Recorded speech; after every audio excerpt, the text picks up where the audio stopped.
Fala pessoal, boa noite, tudo bem? Bom dia, boa tarde. Sejam todos bem-vindos. Professor Elber de Direito. Hoje nós vamos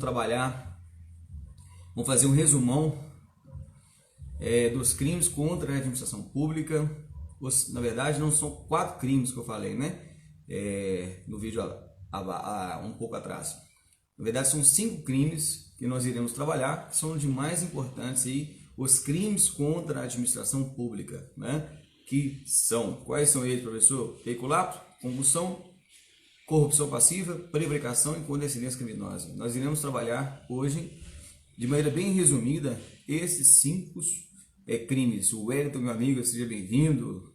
Pedrosa, seja bem-vindos. Pessoal, daqui a pouco eu vou desligar os comentários, só para a gente, logicamente, a gente focar na matéria, né? Então a gente perde um pouco o foco. Então nós vamos trabalhar hoje de maneira bem resumida, bem sintética, os crimes contra a administração pública, né? Lembrando que as lives anteriores, eu trabalhei em 2 lives dos crimes mais detalhados, dos crimes contra a administração pública, bem mais detalhado. Hoje eu vou fazer somente um resumo bem tranquilo, somente relembrar alguns pontos principais que sempre caem na prova, tanto para a Polícia Militar de Minas Gerais, né? Tanto para o curso da Polícia Penal, que é um antigo agente penitenciário que houve, né, todos sabem, a modificação do artigo 144 da Constituição, o que tange aí, né, a nomenclatura do órgão, né, do sistema prisional, Polícia Penal. Bacana? Então sejam todos muito bem-vindos. Só deixa a galera entrar aí, a gente vai sintonizando, né, aos poucos. Esse vídeo vai ficar disponível tanto no Instagram quanto no YouTube, então você pode assistir várias vezes, né, a quantidade que você quiser, na hora que você quiser, sempre relembrando esses pontos principais. Bacana? E de antemão, já falo que a próxima minha live, eu vou trabalhar um pouco aí do Código de Ética da Polícia Militar. O pessoal sempre me pede, né? Os alunos sempre me pedem, os nossos alunos aí, professor, fala um pouco do Código de Ética da Polícia Militar, ele é um pouco complexo, né? A Lei 14.310/2002, falo sim, né? Falo sim. Vai ser um prazer falar um pouco sobre o nosso Código de Ética. E ele, sem sombra de dúvida, ele cai muito na prova, tanto para o CFSD, o curso de formação de oficiais, e os cursos internos nossos da instituição, o CHO, que é o curso de habilitação de oficiais, o CFS, que é o curso de formação de sargentos, e o EAP, né, que é para sargentos e tenentes serem promovidos, exame de aptidão profissional, né? Então, sempre o Código de Ética, na carreira toda militar de Minas Gerais, ele sempre aparece. Bacana? Então nós vamos estudar assim na próxima live, eu vou trabalhar um pouco da Lei 14.302, 14.310/2002, que é o Código de Ética e Disciplina dos Militares do Estado de Minas Gerais, que tanto abarca a Polícia Militar quanto o Bombeiro Militar. Bacana? Sejam todos muito bem-vindos. Sil Perita, seja bem-vindo. Fernando Negão, seja bem-vindo. Tudo bem? Sejam todos muito bem-vindos aí. Hoje vamos trabalhar Douglas, Fernando. Vamos trabalhar um pouco aí de crimes do Código Penal. Bacana? Deixa a galera entrar aí, a gente vai conversando. E João Paulo, beleza? Seja bem-vindo. Hoje nós vamos trabalhar rapidamente, bem resumido. Então vamos lá, pessoal. Eu vou desabilitar aqui uns comentários. Sejam todos muito bem-vindos, né? A gente vai fazer o comentário hoje do Código Penal, bem rápido, bem tranquilo, para a gente aumentar nosso conhecimento e potencializar o nosso conhecimento, nossos estudos, logicamente para facilitar, né, os nossos resultados, né? Para a gente gabaritar na prova quando vier os crimes contra a administração pública. E sempre cai na prova, gente, sempre cai na prova. Então deixa eu desabilitar aqui o comentário e a gente vai trabalhar legal, beleza? Então vamos lá. Melhorou, né? Agora estou me vendo por completo. Então vamos lá, pessoal. Bem tranquilo, bem resumido, bem sintético hoje. Não vou perder muito tempo. Vou falar um pouco dos 5 crimes mais importantes aí que sempre caem na prova. Tanto no concurso da Polícia Penal, né? Polícia Militar, Polícia Civil, Bombeiro Militar, sempre caem muito em prova. Então isso é bom que serve para baixo de todos os concursos na área de segurança pública também, outros concursos de tribunais, os órgãos do Poder Legislativo também. Então sempre cobra muito do Código Penal, principalmente no que tange os crimes contra a administração pública, lá no título 11 do Código Penal, né, que vai do 312 ao 327 do Código Penal. Então vamos lá. Professor, o que o senhor vai trabalhar hoje? Nós iremos trabalhar de maneira bem sintética os crimes peculato, concussão, corrupção passiva, prevaricação e condescendência criminosa. Esses 5 crimes aí de grande importância para o seu concurso. Vamos lá? Então vamos. Se liga comigo, pessoal. Então vamos lá. Bebendo água aqui, que eu estou um pouco ruim na garganta aqui, mas a gente vai romper, né? Então vamos lá. Ainda estou me recuperando de uma gripe, mas nós vamos romper. Então vamos lá, 312. Peculato. Nós temos aí o caput de 312, 2 verbos de grande importância que você tem que saber. O apropriar e o desviar. Olha só. O peculato. Vamos ler lá o caput do artigo para a gente ter esse conhecimento. Apropriar-se ao funcionário público de quê? Dinheiro, valor ou qualquer bem imóvel, público ou particular, de que tenha posse, olha só, ele tem a posse em razão do cargo de servidor público. Então a gente chama isso de crime formal, né? É o crime próprio, e na verdade, não vou ver que é o crime, na verdade, próprio, que estabelece que somente o agente público ele pode cometer, né? Via de regra. Público ou particular, de que tenha posse em razão do cargo, ou desviá-lo em proveito próprio ou alheio. Então, nas duas situações do peculato do caput, apropriar-se e desviar, né? A doutrina entende, fala aqui, apropriar significa o quê? Aquele funcionário público, e quando a gente fala dos crimes de administração pública, voltando, né, logicamente, no caráter da contextualização, a gente sabe que visa, na verdade, inibir essa prática criminosa contra esse desvio contra o bem público, né, a máquina pública, o interesse coletivo, meta, trans, individual, o direito difuso, que vai além do indivíduo, é o interesse coletivo. Então, a ideia nos crimes de administração pública deve garantir justamente essa probidade administrativa, esse princípio da legalidade, da impessoalidade, da moralidade, da publicidade e, principalmente, da eficiência, que foi introduzido lá pela emenda constitucional número 1998. Isso é o caput do artigo 37, né? Então, vamos voltar lá no peculato. Então, o que visa, na verdade, é a situação criminosa aqui, essa conduta criminosa, esse elementar do crime, apropriar e desviar. Vamos lá nos verbos primeiro, só para a gente entender. Apropriar significa o quê? Inverter o ânimo da posse, né? A posse, na verdade, é do Estado, né? É do público ou do particular. Nós iremos ver essa ideia também do particular, um bem da administração pública e também um bem particular. Iremos ver. Então, apropriar é inverter o ânimo da posse, tomar para si a propriedade que não é sua, apoderar-se de maneira indevida, como se fosse o dono. Olha só, a gente chama isso de uti dominus, né? A ideia de apropriar de um bem da administração pública ou de terceiro que não é nosso, que não é seu, né? Não é da pessoa, daquele funcionário público. Mas ele, em razão do cargo que ele exerce, ele utiliza daquela situação de razão do cargo, né, para apropriar-se, né? Ou seja, ele inverte o ânimo da posse. Em vez de ser da administração pública ou de terceiro, passa a ser dele, né? E o segundo verbo significa, o desvio significa uma destinação diversa. Então, no caso, apropriar, né, inverter o ânimo da posse, o uti dominus, e o desvio, que dá uma destinação diversa, de que, professor? Dinheiro, valor ou qualquer bem imóvel, público ou particular. Olha só, dinheiro, né? A gente sabe o pecúlio ali. O valor ou qualquer outro bem imóvel, né? Às vezes um computador, às vezes um veículo tem um bem móvel. Logicamente não tem como se apropriar da situação de um bem imóvel, que aí seria a situação de outro crime, né? Mas no caso um bem imóvel, aquele que seja, né, que tenha a sua movimentação, tanto ser público ou particular. Então, bem da administração pública, tranquilo, né? A gente sabe muito bem. Professor, então um servidor público, um funcionário público, utiliza do seu cargo para apropriar-se ali de um bem particular, também comete um crime de peculato? Sim. Vamos dar um exemplo, por exemplo, né? Essa foi feio. Vamos dar um exemplo de um bem particular. Aquele que, por exemplo, seja apreendido, né? É um bem particular temporariamente apreendido. Vejamos, uma blitz policial, os fiscais, né, os agentes encarregados de aplicação da lei, apreenderam um veículo. Então, aquele veículo está em posse lá da Fazenda Pública, do Estado.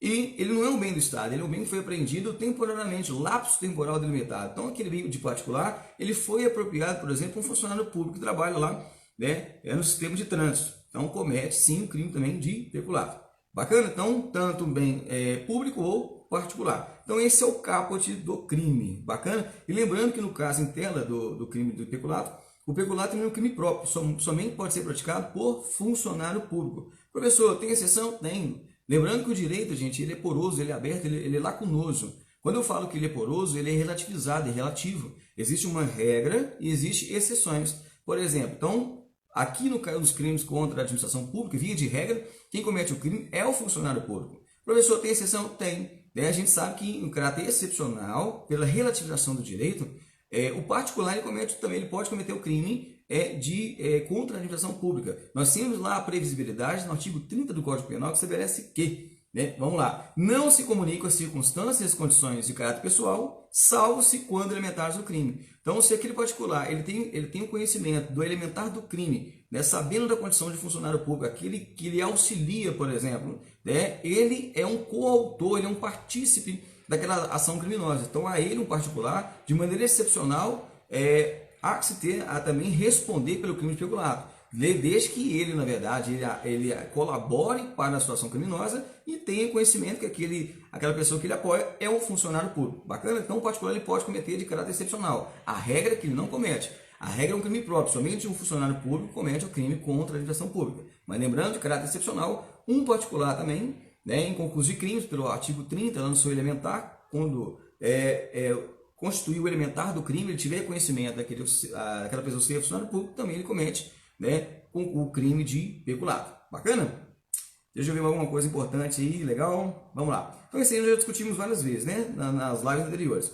Então, a gente vai fazer basicamente um resumo hoje do que nós falamos nas nossas lives anteriores. Vamos lá no parágrafo 1º, vamos falar um pouco aí das outras particularidades. Lá no parágrafo 1º, 312, nós temos aí o chamado peculato furto ou chamado peculato impróprio. Professor, o que seja esse peculato furto e peculato impróprio? Vamos ver lá. Aplica-se a mesma pena se um funcionário público, embora não tenha posse do dinheiro, valor bem, ou seja, ele é o funcionário público, mas ele não está com a posse. Lá no peculato do caput, lá na apropriar e desviar, ele tem a posse. Aqui, ó, ele utiliza-se também da sua facilidade, né, por ser servidor público, na verdade, mas só que ele não tem a posse. Olha só, o que ele faz? Ele subtrai ou concorre para que seja subtraído, em proveito próprio ou alheio, valendo da sua facilidade que lhe proporciona a qualidade de funcionário. Aqui a diferença, na verdade, nós somos duas. Primeira diferença, aqui nós não temos a posse. Lá no desviar e apropriar do 312 caput, eles têm a posse. Aqui, no parágrafo 1º, não detém a posse, mas ele utiliza da facilidade de servidor e funcionário público. O que ele faz aqui, pessoal? Ele subtrai, olha só, a gente chama isso de peculato furto ou impróprio. Por quê? Lá no artigo 155 do Código Penal fala que o quê? Subtrair para si ou para outro, né, vantagem, utilizar-se, na verdade, a subtração de coisa bem imóvel alheia, sem utilização de violência ou grave ameaça. Isso é o caput lá do artigo 155. Então, aí por isso que dá essa ideia de peculato furto. Mas lembrando que aqui, na verdade, ele vai responder por peculato, e na situação, né, a doutrina entende peculato furto, não por furto. Porque aqui, no caso em tela, ele está utilizando-se da sua situação de funcionário público. Nós iremos ver, por exemplo, se ele furta um objeto no calar da noite, na madrugada, mas não se utiliza da ideia de funcionário público, ele comete o furto 55. Agora, se, por exemplo, ele, no calar da noite, ele entra lá na sua repartição, ele dá um joinha lá para o vigilante, ou seja, o vigilante o conhece. Então, ele, na ideia, ele está utilizando da pessoa, ela saber que ele é um funcionário público. Então, utiliza da situação pela facilidade de ser funcionário público. Aí, comete o crime de peculato furto. Bacana? Vira a diferença? Então, ele entra, por exemplo, um funcionário público, ele pula a janela lá da repartição de que ele trabalha e subtrai o bem, né? Aqui ele vai responder pelo furto do 155 do Código Penal, porque ele não está utilizando a sua facilidade de servidor. No entanto, se ele utiliza a sua facilidade de servidor, ele comete o peculato furto do artigo 212, parágrafo 1º. Bacana? Então, isso é importante a gente destacar. Logicamente, aqui também é a mesma ideia. É um crime próprio, sendo praticado por funcionário público. No entanto, se um particular também pode cometer, se o elementar do crime tiver o elementar, na verdade, do crime por força do artigo 30 de caráter excepcional. Bacana? Então vamos lá, vamos continuar. Aí é o exemplo que eu dou, claro, né? Eu acabei de já dar o exemplo, né? O exemplo 1 e o exemplo 2. O funcionário, durante a madrugada, arromba a porta de uma repartição, né, e subtrai um bem. Ele utilizou da facilidade de servidor? Não, então ele responde por furto, o 55. O exemplo 2. O funcionário, durante o final de semana, identifica-se ao vigia, né, no final de semana ou no período noturno, ele se identifica ao vigia, na repartição lá a qual ele trabalha, e subtrai o bem. Então ele vai responder por peculato, furto, e não por furto, porque ele utiliza da facilidade de servidor. Bacana aí, pessoal? Tranquilo? E vamos aí trabalhar também o peculato culposo, onde a negligência, perícia e imprudência. Ele não teve o dolo, ele não produziu os efeitos, não teve aquela intenção e nem assumiu o risco de produzir os efeitos. Não tem o dolo, nem comum, nem o dolo eventual. No caso em tela, é o peculato culposo. Ele foi lá imprudente, negligente, imperito, né? Ou seja, ele deveria ter o cuidado, né, do zelo para algum material com a fazenda, o bem da fazenda pública, e não teve, né? Por exemplo, ele deixou lá a sua sala aberta, esqueceu de fechar e veio outra pessoa e subtraiu, né? Ou cometeu um peculato furto ou um furto, né? Uma subtração de coisa bem imóvel à lei, um furto do Código Penal 55. Bacana? Então o peculato culposo, ele não teve intenção e não teve o dolo, mas ele deixou lá, por exemplo, a sala dele e aquele computador lá, na sala aberta, outra pessoa veio lá e subtraiu. Então ele vai responder por peculato culposo. A outra pessoa que subtraiu vai responder ou por furto ou por peculato culposo, ou peculato furto ou por furto. Esse cidadão, funcionário público, que deixou lá, né, foi imprudente deixar a porta aberta, deixou o computador lá aberto, né, para ser subtraído, ele vai responder por peculato culposo. Bacana? Vai ser importante a gente destacar isso aqui. E olha só que interessante o parágrafo 3º. Isso aqui, gente, esse parágrafo terceiro, ele só trata da situação do peculato culposo. Bacana? Olha lá. No caso do parágrafo anterior, ou seja, do peculato culposo, se houver a reparação dos bens, se precedente a sentença irrecorrível, ou seja, antes da sentença irrecorrível. Professor, o que é sentença irrecorrível? Aquela que não cabe mais recurso, aquela transitada em julgado, onde aquela presunção de inocência prevista no artigo 5º dos direitos e garantias fundamentais, ela se exauriu. Não há que se falar em presunção de inocência, ou seja, sentença irrecorrível. Então, antes da sentença irrecorrível houver a reparação de danos, extingue a punibilidade do crime de peculato culposo. Professor, é todos os peculatos que extinguem punibilidade? Não, é só o peculato culposo, ok? E a segunda situação, se for depois do trânsito julgado, ou seja, depois da sentença irrecorrível, né, fizer a reparação daquele dano que foi subtraído, né, o funcionário que deixou lá, né, a ermo aquele bem a ser subtraído, se ele reparar aquele bem, né, comprando outro, reparando o valor, né, pecuniário devido àquele bem da fazenda pública, reduz a pena pela metade. Então, antes do trânsito julgado, no caso em tela, a sentença irrecorrível, a reparação do dano extingue a punibilidade. Se for depois, a pena é reduzida pela metade. Bacana? Mas lembrando que isso é no peculato culposo. Na modalidade do peculato do apropriar-se, desviar ou subtrair, não há que se falar em extinção de punibilidade, só no peculato culposo. Bacana? Professor, vamos dar continuidade? Vamos lá. Na concussão 316, gente, grande importância, né? A concussão, ela troca muito lá com a corrupção passiva, mas é simples, é muito fácil de identificar qual a diferença da concussão para, né, a corrupção passiva. O verbo na situação aqui da concussão é exigir. Olha só, o exigir é um caráter intimidativo, um constrangimento, uma coação, um caráter coercitivo, menos sutilidade. Exigência. Para quê, professor? Exigir para si ou para outrem, direta e indiretamente, ainda que fora da função ou antes de assumi-la, mas em agir em razão dela. Vantagem devida. Pode ser uma vantagem econômica ou não. Então, olha lá, galera, pessoal. Então, vamos lá. Primeira ideia, exigir. Né? Exigir quem? O funcionário público. Ele exige para si ou para outro, ainda que fora da função. Ou seja, ele está de folga, ele está de licença médica ou antes de assumi-la. Olha que interessante. O funcionário público ele passou no concurso, né?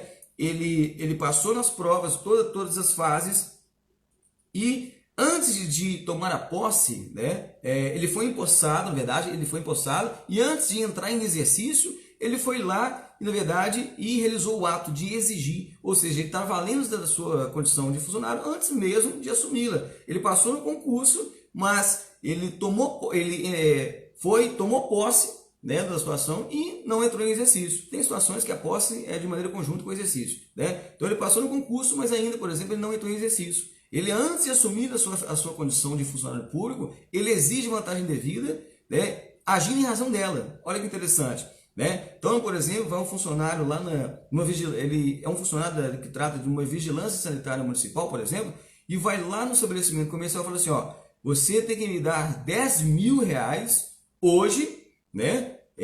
Hoje, para que eu não lavre uma multa para vocês. Olha só, o que ele está fazendo? Ele está exigindo vantagem indevida. Então, no caso em tela aqui, também outra informação importante, nós tratamos aí, ó, de um crime formal. É um crime formal, não é um crime material. Professor, por que é um crime formal? Porque a mera situação de realizar essa exigência já se consuma o crime. A situação do recebimento, por exemplo, desse material, desse 10 mil, é mero exaurimento, a gente chama de resultado naturalístico. Então não é um crime material, é um crime formal. Né? Consuma-se o ato no ato da exigência. Não há necessidade do recebimento daquele material. Então, quando o funcionário público já exige aquela vantagem devida, já se consuma, já pode ser preso, no caso, em flagrante delito, por força do artigo 302 do Código de Processo Penal. Então, no caso em tela, a exigência aí é da concussão, a vantagem indevida. Bacana? Então, o que é, vamos relembrar então a exigência? Aquela forma intimidativa, a um constrangimento, uma coação, uma coercitibilidade, menos sutilidade. Bacana? Então, vamos dar continuidade. E outra coisa importante aí que eu não falei, vamos voltar aqui, ó. Nós tivemos alteração pela Lei 13.964 de 2019, que alterou a pena máxima do crime de concussão. Aumentou. Era a pena de reclusão de 2 a 8, agora passou de 2 a 12 anos. Então, de grande importância essa informação. Nós tivemos aí essa alteração com o pacote anticrime de 2019, pela Lei 13.964, beleza? Então fiquem atentos aí. A punibilidade do crime de concussão não é mais de 2 a 8, e sim de 2 a 12 anos. Bacana? Então vamos dar continuidade. Excesso de exação. Eu caracterizo esse crime aqui da concussão, né? Essa situação do crime de concussão no parágrafo 1º de o crime de Zaqueu. Lembra na Bíblia, né? Zaqueu, aquele cobrador de impostos. Ou ele cobrava de maneira injusta, ou ele cobrava de maneira vexatória. Às vezes era justo, né, o valor, né, que ele estava cobrando, aquele imposto, mas só que ele utilizava de meio a sua finalística que ele estava utilizando de maneira vexatória, humilhante, menosprezante daquela pessoa. Então, excesso de exação, que na verdade, essa ideia, né, esse excesso de exação, ele exige tributo ou contribuição social, né, exige tributo ou contribuição social de maneira indevida ou de maneira vexatória. Deixa eu pegar aqui para a gente ter esse conhecimento. Então ele utiliza lá o excesso de exação, na verdade, olha lá, sendo disponível o meio de recebimento de qualquer valor, independente também se receber, quando ele exige esse tributo ou contribuição social de maneira indevida, né, já configura o crime. Não há necessidade de recebimento do material. O mero recebimento do material é um efeito naturalístico, é um mero exaurimento. Então também é um crime formal. Então, olha lá, o funcionário exige tributo ou contribuição social, que sabe ou deveria ser indevido, ou quando devido, emprega por meio vexatório. Então, olha lá, tributo, a gente sabe muito bem, né? Impostos, taxas e monumentos, e contribuição social. Professor, me dá um exemplo: PIS, PASEP, contribuição social de empregadores, incidentes sobre a folha de salários, faturamento, lucro, contribuição social do trabalhador. Então, isso é contribuição social. Então, ele exige a mais. Então, é um crime de Zaqueu, ele exige a mais. Ou emprega por meio vexatório ou gravoso, por meio de caráter humilhante, tormento, vergonhoso e indigno. Ou seja, é um valor correto, mas ele utiliza de maneira inapropriada. Ele menospreza, ridiculariza aquela pessoa que está cobrando, no caso, está exigindo aquele tributo de maneira vexatória. Então, é uma situação qualificadora aí, da concussão. Bacana? Pessoal, então nós temos a exigência aí da concussão, né? Nós temos o peculato, né? Apropriar, desviar e subtrair. E nós temos a concussão, exigência. Agora vamos lá para a corrupção passiva 317. Espero que todos estejam me acompanhando aí. Essa é só uma aula, uma live bem rápida, bem sucinta, dos pontos principais que sempre caem na tua prova para você diferenciar uma coisa da outra. Bacana? Então vamos lá. 317, corrupção passiva. Nós temos 3 situações aqui, ó. Solicitar, receber ou aceitar promessa. Olha só, já diferenciei da concussão. A concussão é a exigência. Aqui eu tenho a solicitar, ou seja, pedir. Eu tenho a situação de receber, o crime, na verdade, receber é o crime formal, que ele recebe aquela vantagem devida, ou aceitar promessa. É um crime também formal. Não precisa daquele recebimento daquele material. Recebimento daquele material é um mero exaurimento. Então, no caso inteiro, também é uma ideia formal, é um crime formal. Então, a corrupção passiva é o quê? Solicitar, receber, para si ou para outrem, direto ou indiretamente, ainda que fora da função ou antes de assumi-la. Nós demos um exemplo aí, antes da função. Ainda que fora da função, o cara está de férias, de folga, e vai lá e ele comete o crime. Ou antes de assumi-la, o cara passou no concurso, fez todas as provas, passou, né, direitinho, ele foi nomeado, e antes de entrar em exercício, né, no caso inteiro, ele vai lá e realiza o ato de solicitar lá, por exemplo, uma vantagem devida. Então, ainda antes de assumir, passou no concurso, mas ainda não tomou posse ou ainda não entrou em exercício, né? Agindo em razão dela, vantagem indevida, ou aceitar promessa de tal vantagem. Então, a corrupção passiva, o que ele faz? Solicitar, receber ou aceitar promessa de vantagem indevida, pode ser econômica ou não, né? Nós temos aí essa situação de a solicitação, o recebimento, aceitar promessa, é uma situação mais sutil, né? Menos constrangedora. É um pouco diferente lá da concussão, que exigia o que? Constranger aquela pessoa. Então, quando a pessoa solicita, é uma ideia menos constrangedora, né? É menos sutil, na verdade, é mais sutil do que exigir. Bacana? Outra informação importante. Então, essa é a ideia. A diferença no caso inteiro da concussão para a corrupção passiva, que lá tem a exigência de vantagem devida. Aqui é solicitar, receber uma vantagem devida ou aceitar uma promessa, né? Ou, por exemplo, os fiscais, os agentes encarregados de aplicação da lei vai realizando uma fiscalização e solicita lá, por exemplo, um valor para não aplicar uma multa, né? Por exemplo, solicita uma vantagem devida, de maneira mais sutil, né? de maneira menos constrangedora. É o que difere, por exemplo, lá da concussão da exigência. Então, solicitar é mais sutilidade. Quando ele recebe também aquela vantagem devida, em razão da função, está recebendo aquele dinheiro, também comete dinheiro, no caso em tela, aqui não fala dinheiro, mas também é uma espécie de uma vantagem devida, que pode ser tanto econômica ou não. Ou aceitar uma promessa, você me libera aqui, me libera dessa multa aqui, que amanhã eu vou passar lá e te dar, por exemplo, um caminhão de cimento, por exemplo, né? Ou seja, naquele ato ali de aceitar aquela promessa, já se consuma o ato, beleza? Não precisa, na verdade, receber aquele material de cimento. Isso é mero exaurimento, né? A gente chama isso de efeito naturalístico. Bacana? Então vamos lá. Olha só, no parágrafo 1º estabelece que a gente chama de corrupção qualificada, a gente chama de majorante da pena. A pena é aumentada de 1/3 se em consequência dessa vantagem ou promessa, ou seja, que é aquilo que ele vai receber, o funcionário ele retarda ou deixa de praticar ato de ofício. Olha que interessante. Ou pratica infringir o dever funcional. Então, no caso interno, a gente tem aqui no parágrafo 1º a corrupção qualificada, ou majorante.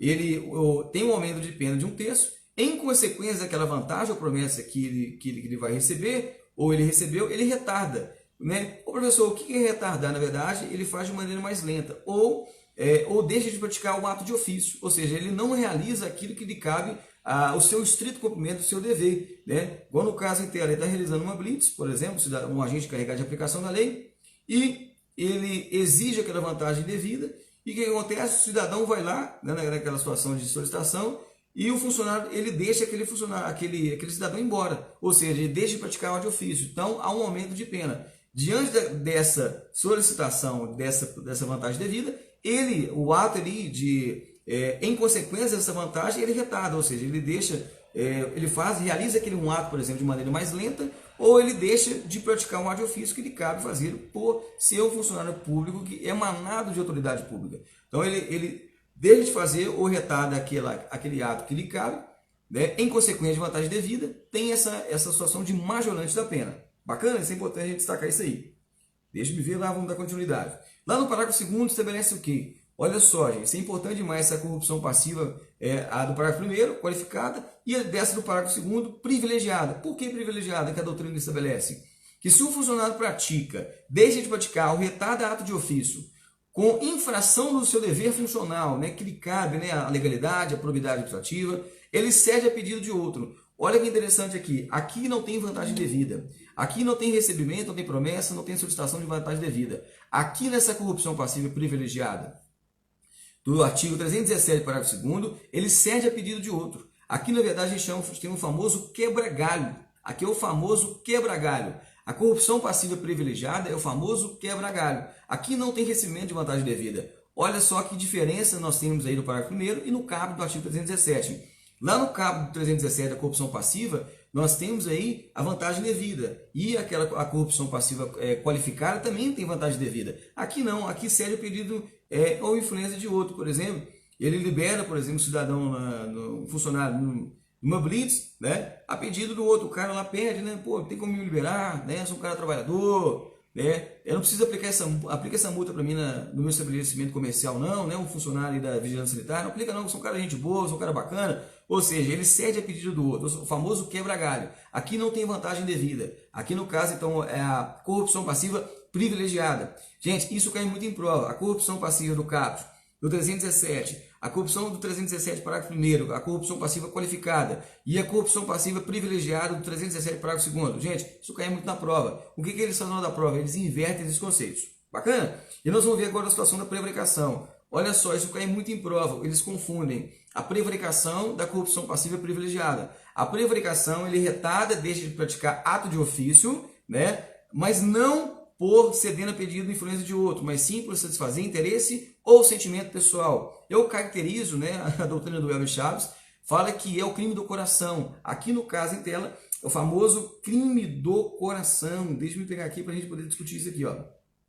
É o crime do coração. Por que crime do coração, professor? Porque aqui remete a satisfazer interesse e sentimento pessoal. Né? É o sentimento pessoal. Qual o tipo de sentimento pessoal? Ódio, amor, vingança, compaixão, amizade. Então, o crime do coração, satisfazer interesse pessoal. Então, se retarda, ou seja, se atrasa, se procrastina a situação. Deixa de praticar, ou seja, omissão, um ato de ofício Um ato de ofício é para satisfazer interesse pessoal, né? Um sentimento pessoal. Vamos do exemplo? Vamos. Você está lá, o fiscal da Vigilância Sanitária, ele está fiscalizando, por exemplo, uma padaria, e quem é o dono da padaria? É a ex-namorada dele. Ou seja, é o relacionamento lá de amizade, o antigo, né, do coração, aquele antigo sentimento, né, de relacionamento antigo de namoro, né? Então, no caso em tela, ele agiu por interesse e sentimento pessoal, por ódio, amor, vingança, compaixão, por amizade, inimizade, relacionamento. Então, satisfazer interesse e sentimento pessoal. Aqui não tem vantagem devida.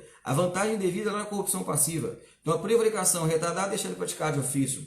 Por satisfazer interesse e sentimento pessoal é a prevaricação. Então, diferente aí da corrupção passiva privilegiada, cede a pedido de influência de outro, né? Não tem sentimento, não tem amizade, não tem ódio, nada, cede a pedido do outro.